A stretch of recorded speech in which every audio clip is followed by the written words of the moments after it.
So, John, before we kick off, a little announcement. Kilconomics tickets are on sale from Friday, general release. But before that, I've just finished Naomi Klein's book, Doppelganger, A Trip into the Mirror World. And I can tell you, as a book that captures what's going on in the world, the intersection of media, online, misinformation, politics, economics, demography, it's absolutely amazing. It really is amazing. So that's myself and Naomi Klein in the RDS next Friday week. Tickets at kilconomics.com. To understand the economy, you have to understand human nature. This podcast is powered by Acast. How are you doing there? It is time for the podcast. I hope all is well. I am in London. John is in Dublin. We were just marveling at the two profoundly different climatic. I mean, London's, it's roasting. I was in Hyde It's been Park raining for 3 days here, non-stop. I heard. You know, I tell you, no, I know. Don't worry. I'm in constant communication with the homeland. But no, I was in Hyde Park yesterday morning, John, at about 10 o'clock, having a coffee, right? One of those little cafes beside Lancaster Gate. Yeah. Amazing. Yeah, and lovely. It was roasting. And all I had was incoming on the family WhatsApp group of piss and rain, it's windy, it's awful, etc., etc. Were you on your rollerblades? I was, John, did you tell that great joke? What's the most difficult thing about rollerblades? Don't know. Telling your ma you're gay. So you were rollerblading around Hyde Park. You don't actually notice, John. I was sitting there having my coffee and I was reading actually Naomi Klein's Doppelganger because I'm interviewing her in next week. And I was reading it and I was just sitting away and I was noticing dogs, fancy dogs and very, very well-heeled men and women with their fancy dogs, kind of post-Pilates, post-yoga at about 8:30 in the morning. And I was thinking, we're missing a trick, John. Either we need to get fancy dogs or we need to start doing Pilates, early doors, like a downward dog, upward dog, the whole, Ashtanga yoga stuff. Yeah. I was just looking there. I kind of I've felt got scruffy dogs. Scruffy dogs. Dogs on ropes is what we need. There was no dogs on ropes. There were no ropes, no crusties. Anyway, so John, this week, what I want to talk about is a conflict at the heart of European policymaking, which is the following. The central bank and Irish mortgage holders and mortgage holders listening to this around the world, particularly if you're in this neck of the woods, this part of the world, will know interest rates have increased 10 times in the last 2 years. And the question then is, why is this the case when the European economy is unbelievably weak? So I want to talk about interest rates. I want to talk about conflicts at the heart of the European system. And I want to talk about where it leads us and where it's all going to lead us. So that's what we're talking about because the ECB increased interest rates again in the last couple of days. Do you know what, Mac? Just before we start, I was listening to Christine Lagarde, your mate. Of course you were. Chatting away about interest rates and whatnot. But she kept going on about, and maybe this is something I should know, but I don't. So I'm going to ask you. She was going on about the interest rate has risen over the last few years by 25 basis points. What exactly is a basis point? Very good question. Very good question. Okay. So for the vast majority of people, John, the interest rate is 1% or 2% or 3%. Yeah, we can get yeah. I understand that bit. But if you're trading currencies in large volumes, or if you're trading anything in large volumes, which are based on moving money around, right? Fractions of interest rates, fractions of a percentage points of interest rates make a massive difference. Because if the difference between, let's say, a deposit in dollars and a deposit in euros is 1/4 of 1%. Yeah. If you are trading tens of millions of dollars, that amounts to a huge amount of money. So in order for the financial markets to actually talk about interest rates in a way that was meaningful for them, they had to break down 1% interest rates into 1/100ths of 1%. So for example, 50 basis points is a half of 1%. 25 basis points is a 1/4 of 1%. Right. 10 basis points is a 1/10 of 1%, right? And this all stems from the fact that something called the repo market is the core of the interest rate market, which is what's called the sale and repurchase rate between bonds and money. I know it's a bit complicated. But Right, just take, yeah. but just get into your head that when you and I are talking about interest rates, or anybody listening to the show who's basically worried about their mortgage or their deposit rates or their overdraft, it's a 1% or 2% means something to us, right? Yeah. Because we're not dealing in massively large volumes. But if you're dealing in massively, massively large volumes, what you will have is a concern about fractional increases or decreases in interest rates. Right. Okay. And as a result of that, the financial markets have come up with a whole new set of mini interest rates, which are half of 1% is 50 basis points. A tenth of 1% is 10 basis points. So a basis point is 0.01%. Yeah, it's 1/100th of exactly 0.01%. Okay. Gotcha. Okay. That's what that has cleared up so much for me. Well, I mean, it's all to do, John, with the bullshit lexicon of finance. Which that's vast, that lexicon. It is only bested by the lexicon of rugby. Okay, right? Absolutely. In terms of complexity, right? Of terms of actually talking about something very basic, like the fella caught the ball and he threw it to the other fella. Yeah. Oh, soft hands. No. That's just an ability to write.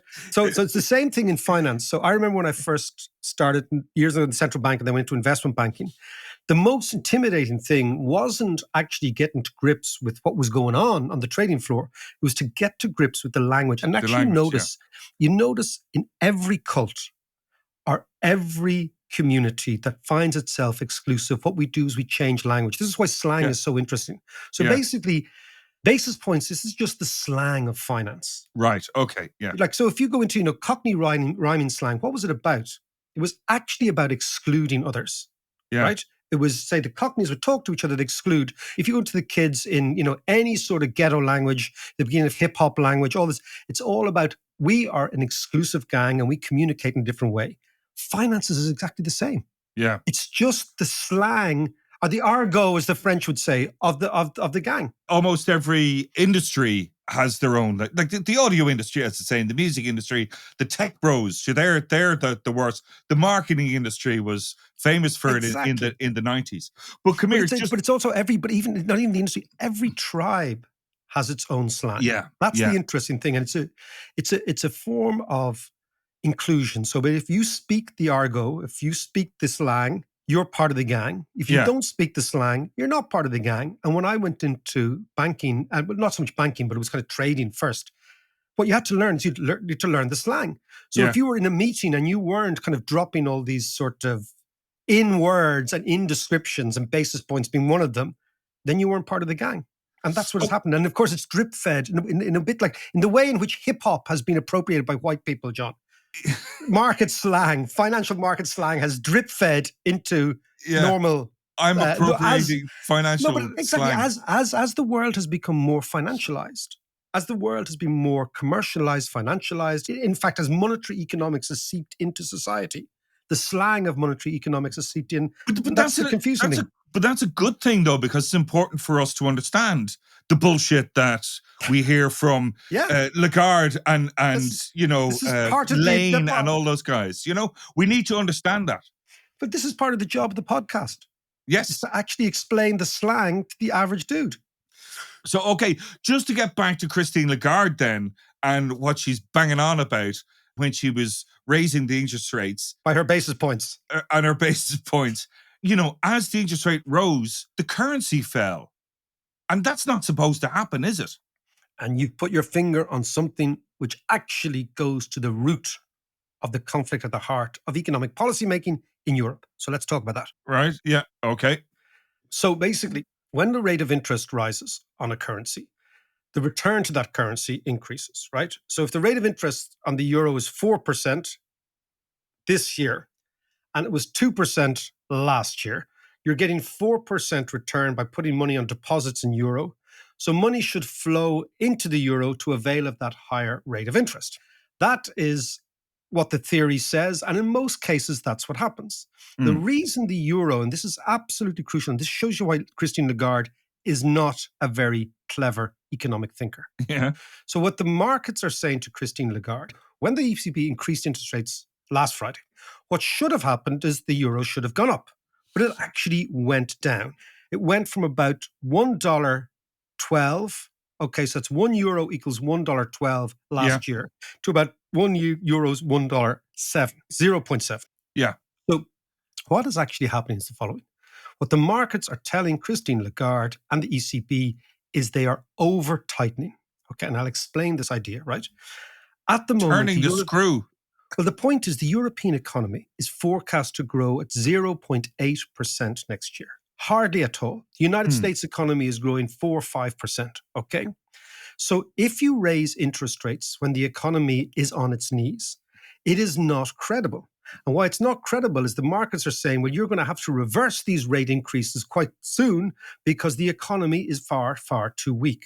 So what you have is a bizarre situation where the ECB, being central bankers whose only mandate, now this is the difference between the Fed and the ECB. Yeah. The Fed has two mandates, a dual mandate, which is one is to look after the economy and two, bring down the rate of inflation. So it's always trying to balance these two imperatives, right? And the ECB is what then? The ECB has only one mandate, which is to bring the rate of inflation to 2%. Can I just stop you there? Why? Because historically, the ECB comes out of the Bundesbank DNA. And the Bundesbank DNA was this thing called Ordo economics, which is this German idea that central banking should only involve itself with inflation and not be meddled with or meddled in affairs of the state. And affairs of the state, according to the Germans, are worrying about things like the rate of unemployment, the budget deficit, all these sort of things. And it also comes from the fact that, for example, the Italians had very high levels of inflation in the past, as did the French, less so the French, in the 70s, the French, particularly the Italians. So what it's trying to do is it's trying to isolate the central bank with one mandate. But the problem is getting inflation down to 2%. When your inflation was 10% last year in Europe, it's now about 5.6%. Getting it down to 2% requires a tightening of the economy, a squeezing of the economy. It's what Lloyd George in the 1918 general election, John, said that they would apply so much pressure to Germany, they would squeeze it until the pips squeaked. That's what they said about Germany, right? So imagine that's Lloyd George. This is what Lagarde is trying to do. Is that where a little pipsqueak comes from? Yes. Right, okay. So That's Lloyd George said that in the 1918 election after the First World War, when they were saying, what are you going to do in reparations? And he said, we're going to squeeze the Germans so much until the pip squeaks, right? And of course, the Brits loved that. So Christine Lagarde is doing something similar. Now, of course, the markets are saying there's no way in which you can squeeze these economies any further. And what's going to happen is these have squeaked. Exactly. So these interest rate rises are going to be reversed, which is why the currency market is actually selling the euro. I think fair value to the euro is below the dollar. I think given the growth rate of the European economy, I think the euro has to fall at least another 10 or 15% in order for the European economy to actually export its way to growth. Now, the reason it's not exporting its way to growth is, first, the biggest client of Germany, which is the biggest country, is China. Yeah. Chinese growth has stopped. Therefore, German manufacturing has stopped. When I say stopped, it's actually regressed dramatically, right? Yeah. There's very little domestic demand in the European economy. Why? Because Europeans are old and we are savers. So there's no impetus. And there's for a cost of demand. living crisis going on as well. And there is this squeeze on income. So basically, wages are rising at about 2 or 3%. Inflation is 5%. That means your real income is falling at 3%. And then there's one last thing, John, I want to tell you about Europe, right? And it's a following one, and it's a bizarre thing. But listen to me. COVID saved the Eurozone. Okay? Go on. If it wasn't for COVID, there would be a European bond crisis right now. And here is the story, and it's a bit of a gem, right? So the last European bond crisis, which happened around 2011, 12, 13, around then, when Irish bond prices went out 10%, Italians went out to 13%, etc. What was happening was the following. When the euro started, the Germans had this plan. And the plan was that we'd all turn into little Germans, right? Once we got their money. So the Italians, the Irish, the Greeks, the Spaniards, we'd all behave like Germans, which we'd save a lot, we wouldn't spend. And wear lederhosen. Exactly, we're lederhosen. And of course, when you talk about plans, you mentioned the musings of Mike Tyson on plans, that everybody has a plan until they get a punch in the face. Yes. Right? The punch in the face the Germans got was we didn't turn into little Germans. In fact, we became dementedly more amplified versions of ourselves with this German money. And then when it all stopped, all the peripheral countries started to default against German banks. And therefore, the German government and the ECB and the European Commission had to come in to bail out the German banks. Right. So imagine that's happening, right? This time it's different. What has happened since COVID is the following. The ECB has replaced the German banks as the buyer of last resort of all bonds. So during COVID, what happened was when the pandemic struck, everybody said, you all got to stay at home. That means governments have to borrow. Governments have to borrow loads and loads. Who are they going to borrow from? They borrowed from the ECB. So the ECB went out and it bought all the bonds of Italy, Spain, Ireland, whatever, okay? And it put it all into a big skip. So what has actually happened is COVID has, in a way, if you think about mutating genes, the genes of the ECB have mutated away from having been purely Germanic at the start, we'll never touch anything, to now being purely Italian, right? So what has happened is, if it hadn't been for COVID, there would now be a massive Italian, Spanish, Portuguese, and Greek bond crisis. But what has happened during COVID is the ECB has used COVID as a cover to buy all these bonds, stick them into what I would call a skip, and not worry about them. And why can the ECB do that? Because the ECB prints the fucking money, right? When you print the money, you can do whatever you want. And this is what lots of people don't understand. A central bank doesn't have a balance sheet like a commercial bank. Right? Because it just prints the stuff. And so what is happening is the reason we are now in this weird situation where the euro is falling, whereas euro interest rates are rising, where the European economy is growing at about a fifth of the pace of the United States economy, where budget deficits in Europe are still quite substantial, where debt GDP ratios are still quite substantial. How can that all be squared? Because the central bank has turned into the buyer of last resort. And this is why all these complications and inconsistencies are emerging at the core of monetary policy in Europe. I mean, there is a significant chance that Philip Lane, the chief economist of the European Central Bank, Irish guy, will go down in history. Our history will not judge him particularly well, because this all could blow apart at a certain stage. There's so many inconsistent things happening, right?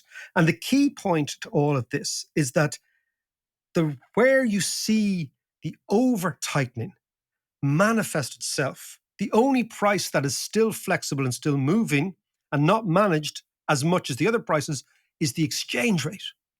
And that's where you're seeing all the evidence. I always say, look to a country's exchange rate and you can see its economic soul.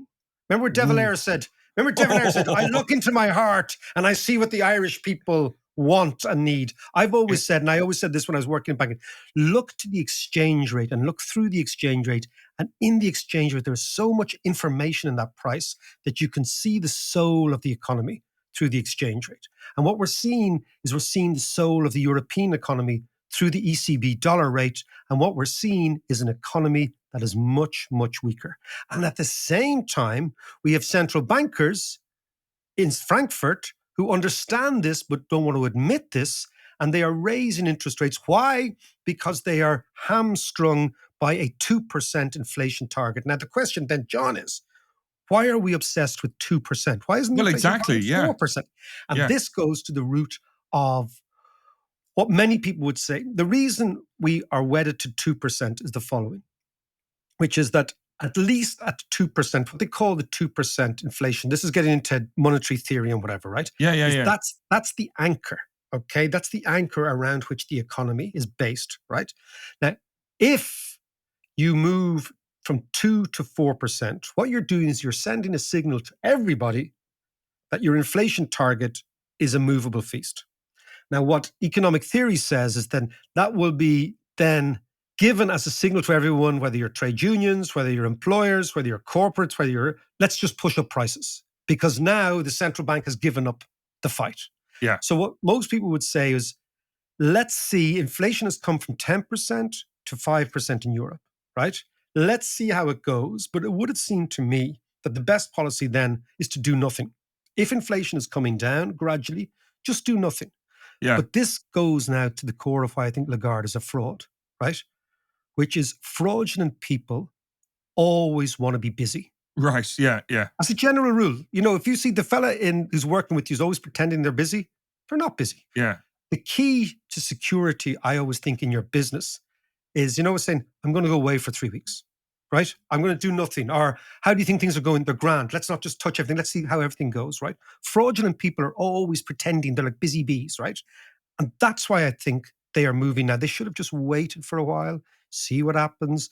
But they want to be seen to be top dogs, the ECB. And so now they're unnecessarily increasing interest rates against the background of a weak economy, against the background of COVID having changed things, against the background of the fact that the European economy is probably as weak as it's been for a long, long time. But they're caught in a dilemma. So what's the upshot of this then? Where does the European economy go? Like, if inflation is still above the 2%, which it is. Yeah, it's twice the target. And if last week's interest rate hike hasn't really worked because it has weakened the currency, yeah, surely that's the end of being able to use that tool. You can't raise interest rates anymore. So what happens from you should here out? not be able to. So I think what is happening is that rather than settling, saying, okay, hold on, the inflation shock was an energy shock, largely coming from Russia, number one. It was also a supply shock after the pandemic, when supply chains that hadn't been used for let's say 2.5 years, suddenly there was demand for everything. Therefore, increases in the cost of transport, increases in the cost of trade, increases in the cost of this, that, and the other, right? So these all take time to wash out of the system. If your analysis is clear-headed and you say, okay, that is the problem, then what you should say is time will solve these problems. We can go and explain to people, hold on a second, we have this weird post-COVID, post-Ukraine inflation, which is coming through in commodity prices in particular, and some consumer prices, and that will ease off gradually. So we are happy to do nothing and just let the economy rebalance. But that would seem to me clear thinking in economics, right? Yeah. But what we have is a situation where rather than clear thinking, they're jittery, they're nervous. And that suggests to me some intellectual insecurity at the very, very top of the chain. Think about it. If the European economy is only growing by less than 1%, there is no inflation. Right? There's no domestic incipient inflation because demand is so weak. So what you just have to wait is for inflation to actually go through the motions. But hang on a second, Mark. If you have full employment. We have full employment. Yeah, and there's pressure on wage increases. So does that not feed into the inflation? Well, if you look at wages in Europe, they're not rising particularly dramatically. In fact, on this issue of inflation, at Kilconomics, the tickets will be out on sale next Friday, John. Not this Friday, next Friday. Okay. Isabella Weber is coming from Germany, and she has identified what she calls greed inflation or suppliers inflation, which is what has happened in Europe is as the rate of inflation rose, corporations are taking advantage of that and jacking up prices, right? So where most of the inflation in Europe is coming from, or a significant amount is from corporations jacking up prices rather than coming from wages, right? And what we're seeing now in Europe is that demand is so weak that it's highly unlikely that inflation is going to come from the domestic economy. And then you think, okay, why not just wait until energy prices come right down and that shock feeds through the economy until the COVID impact of increasing prices, particularly in traded goods, comes through the economy and just rest. But they haven't done that. And the markets, to come back to your original question, John, the markets have looked at all the data, they've looked at all the evidence, and what they've actually said is, hold on a second, these guys don't know what they're doing. And rather than buy the euro on the back of increased interest rates, they're doing the opposite. They're selling the euro because they know that very soon European interest rates, a bit like your man who was the grand old Duke of York. He drove his troops up the hill and drove them back down again. Yeah. This is the ECB is the grand old Duke of York of central banks, right? They're going to raise interest rates really, really rapidly, 10 interest rate rises in 2 years, and they'll be back down very soon. Why? Because the economy cannot sustain this level of interest rates. And you see it in Ireland in the mortgage market. Already, you're seeing lots and lots of people coming under huge pressure in the mortgage market. And the bank's getting more profits as Yes, the and the days bank's go. getting more. But if Irish people can't sustain it in an economy that's going to 4 or 5%, think about what it's like to be in Portugal. Remember, we spoke to Pedro in Portugal. Yeah. He said, "Look, the economy, wages haven't grown since 2008."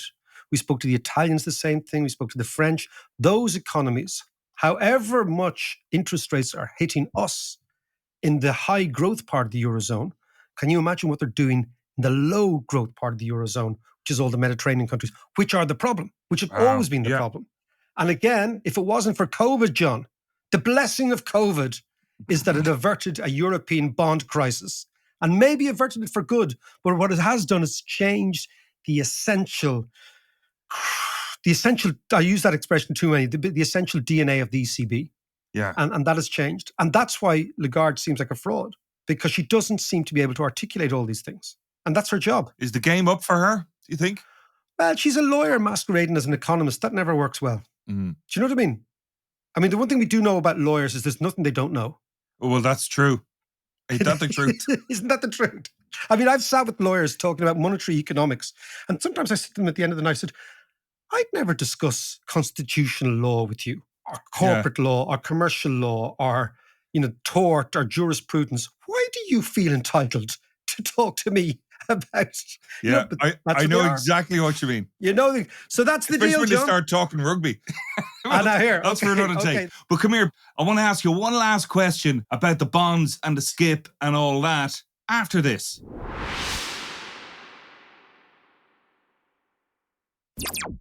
Okay, Mac, I get all that about the central bank, the interest rates and the currency and COVID and all that kind of stuff.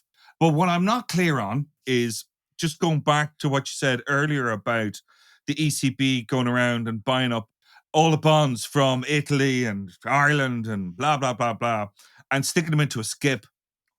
Where is that skip? Where's the skip? Where's the those skip? bonds? The skip. Okay, for American listeners, a skip is an Irish expression for a dumpster.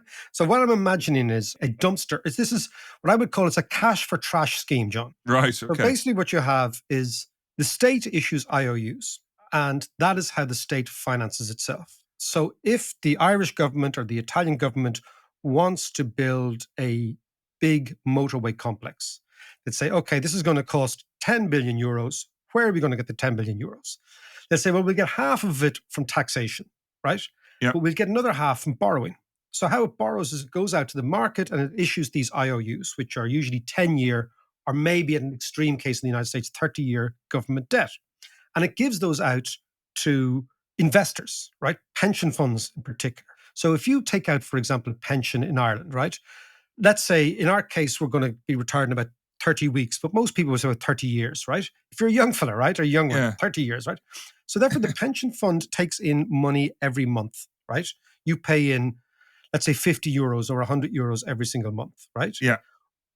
That is a short-term liability for the pension fund, right? That is money that they owe you at some stage. Now, in order to convert that liability into an asset, they have to buy something that has a 30-year maturity, right? And the reason they buy for a 30-year maturity is because they've got to pay you back in 30 years. Yeah. So what is knocking around that's a 30-year maturity? Well, long-term government bonds. So maybe they'll buy 10-year bonds or 20-year bonds or 30-year bonds. So suddenly they've converted your 50 euro a month into a pool of savings. They've then bought a 10-year government bond, which is a rate of interest rate of, let's say, 4%. So they can say, okay, great. I can give back John Davis 4% in 30 years' time because this asset is yielding 4%. It'll come to maturity. I can give John back his money and 4% compounded interest rates over 30 years, which hopefully is a lot of money. That's the basic actuarial model of the insurance business, right? Yeah. So that's that. But let's just say insurance companies don't particularly want to buy the bonds. And the reason they don't want to buy the bonds is bonds are what they call fixed interest rate instruments, which means that the actual interest rate you get is fixed and the price of the bond fluctuates. So it could be 90, it could be 100, it could be 80, depending on the default profile of that bond. Ooh, so let's say you take profile. You're getting all lexicon on me now again. Okay, no, depends. Okay, so you're absolutely right. Depending on the chances of the fucker not paying you back. Right. Okay. Okay. Right? Okay. I understand that now. Yeah. Okay. So the fucker in question is the Italian government. Okay. Let's just get to the chase, right? Yeah. So what are the chances of Giuseppe not paying you back, right? The chances of Giuseppe not paying you back increase profoundly as the Italian economy doesn't operate, as the Italian budget deficit increases. Why? Because the more budget deficit, the more bonds have to be increased. The greater the supply of bonds, the more bonds Giuseppe has got to pay back. So at a certain stage, the market, which is this, we're talking about our insurance companies, our banks, all those things, say, I'm not too sure about Giuseppe. You say, okay, fair enough. Who else can buy those bonds? Then there's a thing called the lender of last resort. The lender of last resort is the central bank. That's the central bank's job. Right. So the central bank, imagine now, doesn't have, you see that kind of complicated balance sheet of the money comes into the pension fund from the punter, it has to be given enough an asset, it has to play this, and they have to go long maturity. Yep. Central bank doesn't have to do any of that shit because it prints money. So all it does is it says to the Italian government, we'll buy all your bonds. You promise to pay us back. We don't have a balance sheet.